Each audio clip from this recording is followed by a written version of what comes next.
para fazer você lembrar, estamos falando sobre a vida e estamos usando algumas metáforas, comparações, parábolas, para que você possa compreender melhor o que é a vida. Esse tempo decorrido entre o nascimento e a morte. E nessa altura dos estudos estamos falando sobre a vida como uma viagem. É a comparação, a metáfora que estamos usando, como uma caminhada. E esta caminhada ela é composta de passos. Mas, finalmente, nós estamos vendo que a viagem, a vida como viagem, ela é uma viagem feita por fé. Mas, finalmente, o que é a fé? A fé é o firme fundamento das coisas que se esperam e a prova daquelas que não se está vendo, de acordo com Hebreus capítulo 11, versículo 1. E hoje nós vamos aprender mais uma daquelas maravilhosas lições sobre a fé. E vamos aprender que a fé produz esperança. Esperança quer dizer fé no futuro. E isso só podemos obter através da fé, porque a fé ela é a produtora, é a fonte da esperança. Uma pessoa que não tem esperança já morreu e não sabe. Vejamos alguns textos bíblicos que nos ajudam muito nesse sentido. Você tem liberdade de usar a sua própria Bíblia para acompanhar a leitura ou fazer uma anotação e depois ler aquilo que nós estamos aqui falando e ensinando, porque nós estamos usando a palavra de Deus, a Bíblia Sagrada. Vamos lá então, o primeiro texto de hoje, mostrando que a fé produz esperança, a esperança está em Romanos capítulo 8, versículo 24. Paulo escreveu para nós dizendo o seguinte: porque em esperança fomos salvos, porque o que alguém vê, como espera? Mas se esperamos o que não vimos, com paciência ou esperamos. Romanos capítulo 8, verso 24. Portanto, concorda perfeitamente com o que diz Hebreus capítulo 11. Capítulo 1, melhor dizendo, versículo 11, que a fé é o firme fundamento das coisas que se esperam e a prova daquelas que se não veem.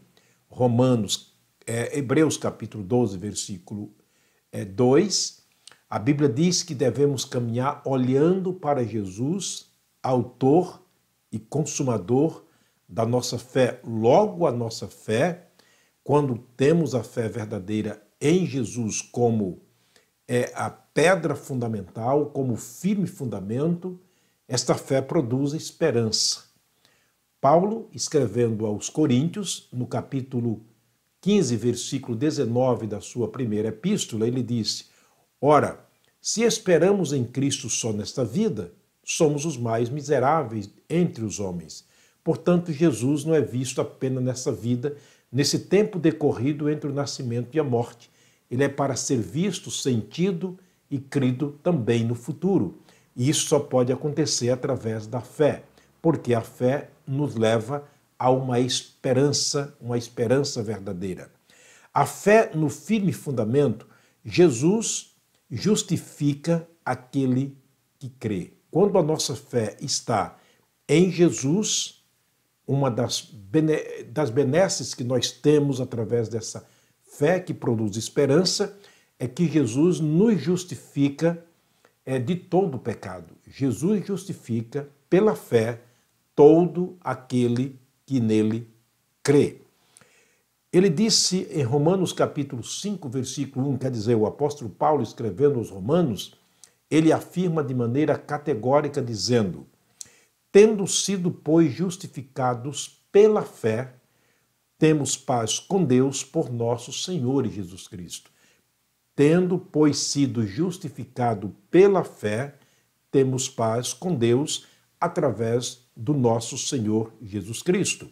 A fé traz esperança, a fé traz justificação, perdão dos pecados, através do Senhor Jesus Cristo, da sua grande, maravilhosa, completa e incomparável obra na cruz do Calvário. Romanos capítulo 8, versículo 1, Paulo escreveu dizendo: agora, portanto, nenhuma condenação há para os que estão em Cristo Jesus. 2 Coríntios capítulo 5, versículo 17, Paulo afirma: se alguém está em Cristo, é uma nova criatura, as coisas velhas se passaram, eis que tudo se fez novo. Jesus afirmou em João capítulo 1, versículo 12, mas a todos quantos o receberam, Deus lhe deu o poder de se tornarem filhos dele, do próprio Deus, a saber, aqueles que creem no Senhor Jesus Cristo. Portanto, a fé, obviamente, nos justifica. Esta caminhada pela fé, nós temos a verdadeira esperança. Ela está gerando esperança para aqueles que creem segundo a Bíblia Sagrada. 1 João capítulo 1, versículo 7, disse João, o apóstolo do Senhor Jesus Cristo: e o sangue de Jesus Cristo, seu Filho, nos purifica de todo o pecado. Portanto, podemos dizer que a fé produz a esperança e, sobretudo, justifica aqueles que têm fé no Senhor Jesus Cristo. Ainda a esperança não se desaponta. Essa esperança bíblica, essa esperança que advém da palavra de Deus, ela não desanima, ela não desiste. Ela faz que permaneçamos sempre olhando para o futuro. Como disse Paulo, olhando para Jesus, autor e consumador da nossa fé. Olha o que diz a palavra de Deus, mais um texto lindo que nós temos aqui, os versos 2 a 5 de Romanos capítulo 5.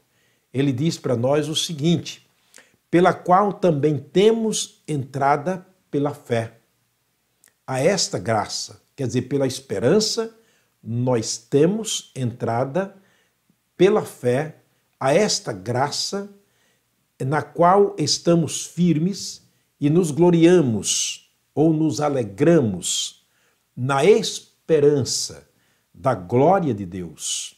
E não somente nisto, mas também nos gloriamos ou nos alegramos nas tribulações, sabendo que a tribulação produz a paciência e a paciência produz a experiência e a experiência produz a esperança.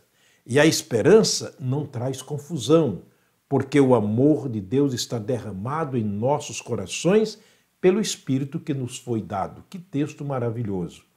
Portanto, Paulo afirma dizendo que as tribulações pelas quais passamos, ela nos leva a uma experiência. A experiência de vida nos leva à esperança. E a esperança nos faz aguardar com paciência aquilo que a fé nos traz em Jesus Cristo, nosso Salvador.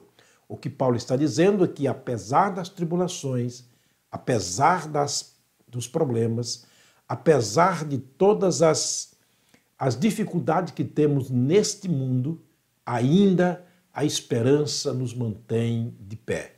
A esperança nos mantém olhando para o alvo. A esperança nos mantém olhando para Jesus, porque Ele é o firme fundamento, Ele é o autor, Ele é o consumador da nossa fé. Ainda, nós aprendemos na Bíblia Sagrada que há 3 grandes virtudes do cristão salvo que advêm através da fé. Quais são essas 3 maiores virtudes da vida cristã? Está na carta de Paulo aos Coríntios, no capítulo 13, versículo 13 da sua primeira carta. Ele disse: agora, pois, permaneçam a fé, a esperança e o amor. Esses 3. Mas o maior dos 3 é o amor. Por que ele diz que o maior dos 3 é o amor? Fé, esperança e amor. A fé um dia deixará de existir. O dia que alcançarmos pela fé a nossa esperança, então a fé deixará de existir. Por exemplo, eu creio firmemente, nós cremos firmemente à luz da palavra de Deus, que vamos ver Jesus um dia assim como Ele é.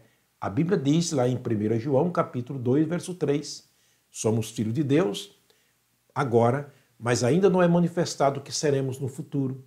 Mas sabemos que quando Jesus se manifestar, seremos semelhantes a ele, porque assim como é, o veremos. Portanto, o dia que vermos Jesus, estivermos com ele, então não resta mais fé, porque estamos vendo, e aquilo que se vê não é fé. A esperança, então, deixará de existir, porque estamos esperando dos céus o Senhor Jesus Cristo. E um dia a trombeta soará, e nós o veremos, ele vindo sobre as nuvens dos céus com poder e grande glória. Então, a esperança terminou aqui. Quer dizer, ela não terminou, ela se completou, ela se cumpriu para nós. A esperança para o cristão não é a última que morre. Não, a esperança é algo que se completa. A esperança é algo que se cumpre, segundo a palavra de Deus. Então ela vai se cumprir na volta do Senhor Jesus. E o amor permanece, porque Deus é amor. Estaremos com Jesus para sempre, com Deus na pessoa de Jesus, e Jesus é Deus, e Deus é amor. Por isso, as três grandes virtudes do cristão é esta: é viver pela fé, e a fé produz a esperança, e a esperança nos conduz ao amor de Deus, que viveremos para sempre com Ele. Você tem essas três grandes virtudes, elas estão à nossa disposição. Sim, Deus nos amou de tal maneira que deu o seu Filho unigênito, para que todo aquele que nele crê não pereça, mas tenha a vida eterna. Jesus é a fonte do amor de Deus. Espero que você esteja entendendo esta caminhada por fé. Hoje aprendemos que a fé nos conduz à esperança, porque ela é a fonte da esperança. Na próxima mensagem, nós vamos aprender mais uma belíssima lição, mais um passo dado nesta caminhada pela fé. Vamos terminar orando mais uma vez. Pai querido, muito obrigado, meu Deus, por estarmos aqui diante do Senhor, através da Tua palavra. Com certeza o Espírito Santo, como nosso mestre, o nosso professor, que conhece o nosso coração, conhece as intenções do coração do Senhor e, sobretudo, Ele conhece os segredos da Tua palavra e está revelando para nós algo novo, especial, maravilhoso. Queremos que nossos irmãos cresçam espiritualmente nesse sentido, que os nossos amigos que ainda não conhecem Jesus como Salvador venham conhecê-lo através da palavra do Senhor. Abençoa suas famílias, guarda-nos de todo mal. Nós oramos com gratidão no nosso coração por tudo, no precioso nome de Jesus, o nosso amado Salvador. Amém. Muito obrigado, meu forte abraço, obrigado por me acompanhar em mais uma mensagem. Espero que Deus esteja abençoando sua vida e da sua família. Até a próxima mensagem, se Deus nos permitir.